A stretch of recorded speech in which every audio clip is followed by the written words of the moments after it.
Well, so far this year, we have reported on a slew of crashes across the valley involving scooters and e-bikes. And the county is taking notice, working on ways to try and fight these reckless riders by putting some stiffer laws in place. 8 News Now reporter Madison Kimbrough joining us live from the newsroom with those details.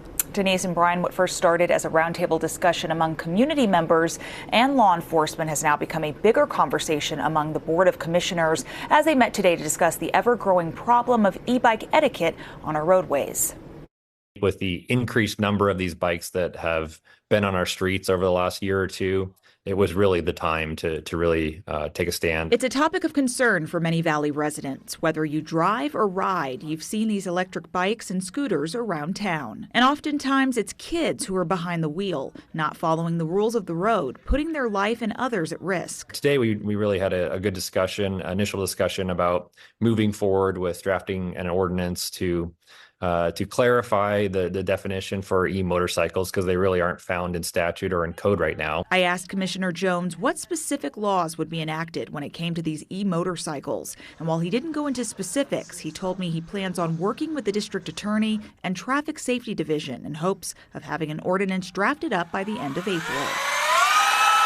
E-bikes are currently allowed on the sidewalks in unincorporated Clark County, and there are also designated bike lanes for these riders too. We have dramatically increased the number of bike lanes and particularly buffered and separated bike lanes across Clark County, and I know in the cities over the last few years. And so the idea is hopefully, particularly those that are going a little bit faster speeds, that they'll take advantage of the bike lanes. Over at Wheels End Rides off Valley View in Twain, 15-year-old rider Josh Lyons says he understands why the county wants to implement more defined laws for e-bikes, as he's seen firsthand what his fellow e-riders can do. Normally, a lot of me and my friends typically try to comply with everyone else around while still being able to have fun, popping wheelies and doing things, but in a less reckless way compared to how we're seen as normally. His mother Paula funding his hobby and says while she doesn't condone these kids disrupting traffic, she wishes that there were more options in the valley for where these kids can ride. You just have to hope your kid is the one that